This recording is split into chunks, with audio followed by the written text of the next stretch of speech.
قال رسول الله صلى الله عليه وسلم يطلع الله إلى عباده ليلة النصف من شعبان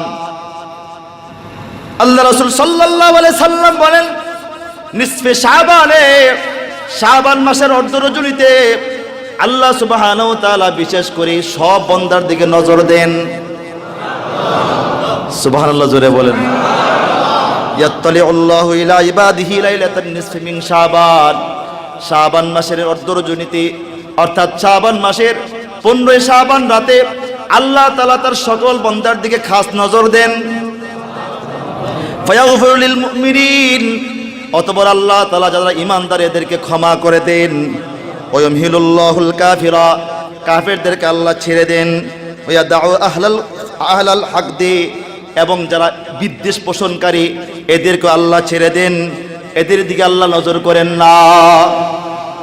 কাফেরদের দিকে এবং হিংসা বিদ্বেষ পোষণকারী যারা এদের দিকে নজর না করে বাকি সবার দিকে আল্লাহ নজর করে এই মুমিনদেরকে ক্ষমা করে দেন।